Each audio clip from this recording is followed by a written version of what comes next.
নমস্কার, আমি শ্রীমান্তিকা। আমি আজকে আবার নতুন রান্না নিয়ে চলে এসেছি।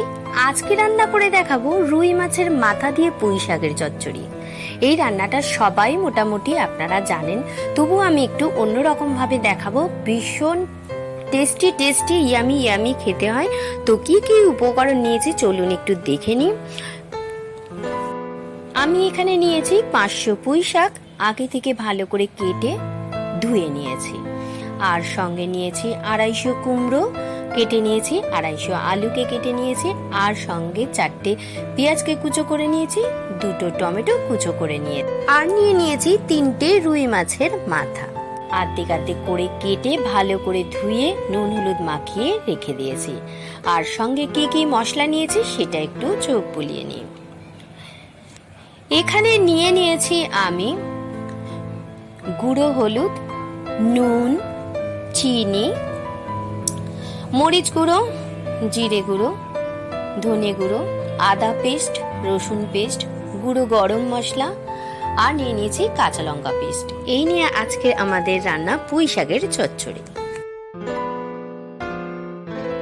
এখন আমি গ্যাসটা জ্বালিয়ে কড়াটা বসিয়ে দিয়েছি। কড়ার মধ্যে আমার একটু তেল ছিল, তার মধ্যে আরো খানিকটা আমি তেল দিয়ে প্রথমে মাছের মাথাগুলোকে ভেজে নেব। তেলটা গরম হওয়া অবধি অপেক্ষা করতে হবে। তেল গরম হয়ে গেছে, এখন আমি একটা একটা করে মাথা ছেড়ে দেব।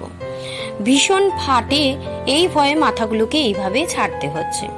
একই গরমকাল, যদি গায়ে ছিটকে তেল আসে তো দেখতে হবে না ফোসকা পড়ে জ্বালা পোড়া হবে, তাই সাবধান হতে গিয়ে বেসাবধান হয়ে যাচ্ছে।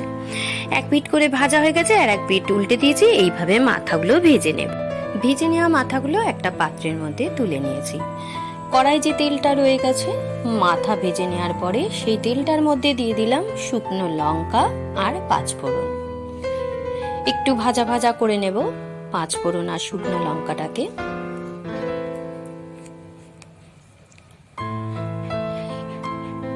পাঁচ ফোড়ন আর শুকনো লঙ্কা ভাজা হয়ে গেছে, এখন কেটে রাখা পেঁয়াজগুলোকে দিয়ে দিলাম।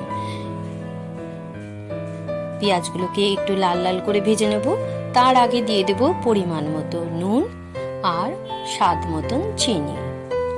চিনি আর নুন দিয়ে পেঁয়াজ ভাজলে পেঁয়াজটা লালও হয় আর তাড়াতাড়ি সিদ্ধ হয়ে যায়, আবার তরকারিতে কালারও নিয়ে আসে। আমি এখানে সব মশলাগুলোই পরিমাণ মতো নিয়ে নিয়েছি। পেঁয়াজটা ভাজা হয়ে গেছে, এখন এর মধ্যে আমি দিয়ে দেব কেটে রাখা টমেটোগুলো।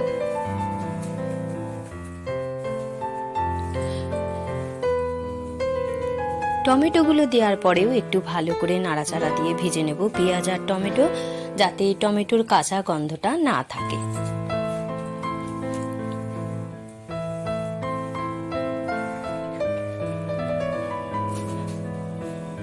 একটু ভালো করে নাড়াচাড়া দিয়ে ভাজতে হবে। পেঁয়াজ আর টমেটো ভাজা হয়ে এসেছে, এখন আমি এর মধ্যে দিয়ে দেব 1.5 চামচের মতো হলুদ গুঁড়ো,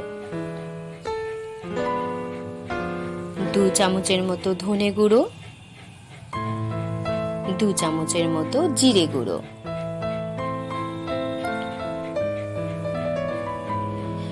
এরপরে দিয়ে দেব 2 চামচের মতো রসুন বাটা, 1 চামচের মতো আদা বাটা, আর দিয়ে দেব লঙ্কা বাটা 1 চামচের মতো, আর দিয়ে দেব 1/2 চামচের মতো গুঁড়ো গরম মশলা, 1/2 চামচের মতো লঙ্কা গুঁড়ো। এরপরে যে লঙ্কা যে বাটিতে আমি বেটে রেখেছিলাম, সেই বাটিটা ধুয়ে সামান্য পরিমাণে একটু জল দিয়ে দেব।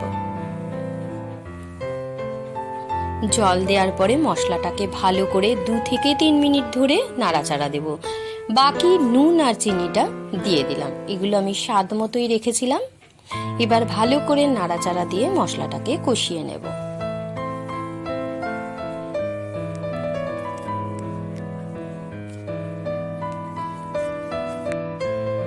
মশলাটা কষানো হয়ে এসেছে, দেখুন সাইড দিয়ে তেল ছেড়ে দিয়েছে। এখন আমি কেটে রাখা পুঁই শাকগুলো দিয়ে দেব।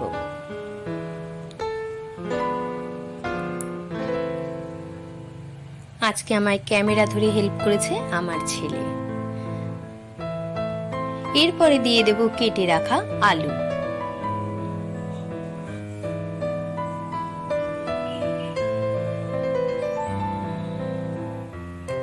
আলুগুলো দেওয়ার পরে পুঁই শাক আর আলু মশলার সঙ্গে ভালো করে কষিয়ে নেব 2 থেকে 3 মিনিটের মতো।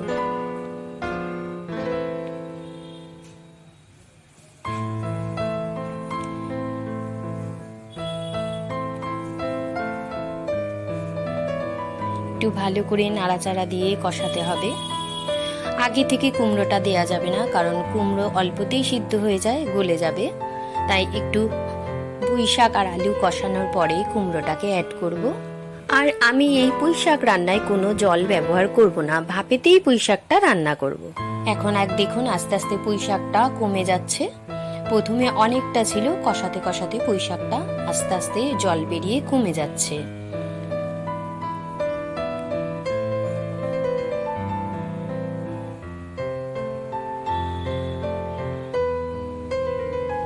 খুব সুন্দর একটা গন্ধ বেরিয়েছে। আমি ভীষণ ভালোবাসি পুঁই শাক খেতে, আমার তো ভীষণ ভালো লাগে। আপনাদের কেমন লাগে আপনারা কমেন্ট করে জানাবেন। এখন পুঁই শাক আর আলু কষানো হয়ে গেছে, এখন কুমড়োটাকে দিয়ে দিলাম। কুমড়ো আর আলু দিয়ে পুঁই শাক একসাথে আরো 2 থেকে 3 মিনিট কষাবো।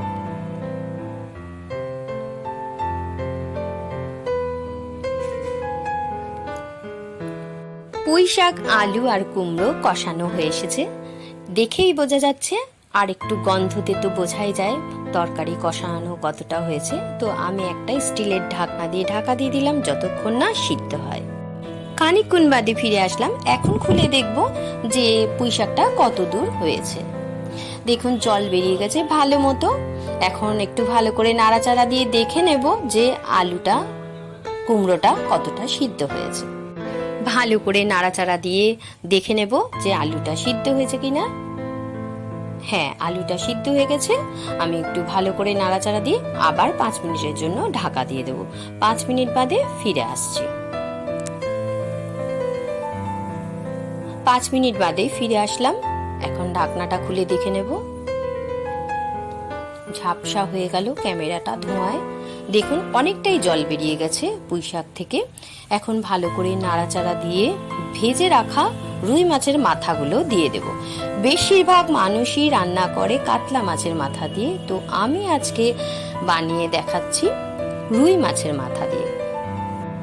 মাথাগুলো দেওয়ার পরে ভালো করে নাড়াচাড়া দিয়ে শাকটাকে উপরে নিয়ে আসবো আর মাথাগুলোকে নিচে দিয়ে দেব। দেওয়ার পরে ভালো করে খানিকক্ষণ ফোটাবো। ঠিক এইভাবে মাথাগুলোকে নিচে পাঠিয়ে দেবো আর শাক, কুমড়ো, আলু উপরে তুলে দেব। এইভাবে খানিকক্ষণের জন্য ফুটতে দেব। খানিকক্ষণ ফোটার পরে এবার আমি প্রত্যেকটা মাথাকে ভেঙে দেব খুন্তি দিয়ে।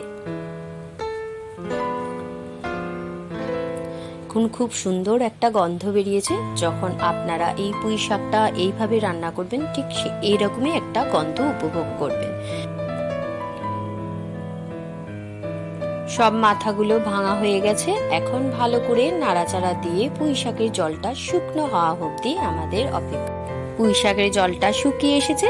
এখন আমি এর মধ্যে দিয়ে দেবো 1/2 চামচের মতো গোলমরিচ গুঁড়ো। আপনারা যে যেরকম ঝাল খাবেন সেরকম ঝাল দেবেন। আর দিয়ে দেব 1 চামচের মতো গুঁড়ো গরম মশলা। দেওয়ার পরে ভালো করে নাড়াচাড়া দিয়ে মিশিয়ে নেব। যেহেতু জলটা শুকিয়ে আসছে তাই ভালো করে আরো নাড়াচাড়া দিতে হবে, নইলে তলাটা ধরে নেবে। জলটা শুকনো হওয়া অবধি আমাদেরকে অপেক্ষা করতে হবে। জলটা শুকিয়ে আসছে আর একটু ভালো করে নাড়াচাড়া দিয়ে যতক্ষণ না পুরো জলটা শুকায় ততক্ষণ একটু নাড়াচাড়া দিতে হবে। খুব ভালো গন্ধ বেরোচ্ছে, ইয়ামি ইয়ামি টেস্টি টেস্টি গন্ধ বেরোচ্ছে। রেডি হয়ে গেছে পুঁই শাকের চচ্চড়ি। তো দেখুন তেল ছেড়ে দিয়েছে, পুরো জলটা শুকিয়ে গেছে। ঠিক এরকম তেল ছেড়ে দেবে যখন, তখন বুঝবেন যে চচ্চড়িটা হয়ে গেছে।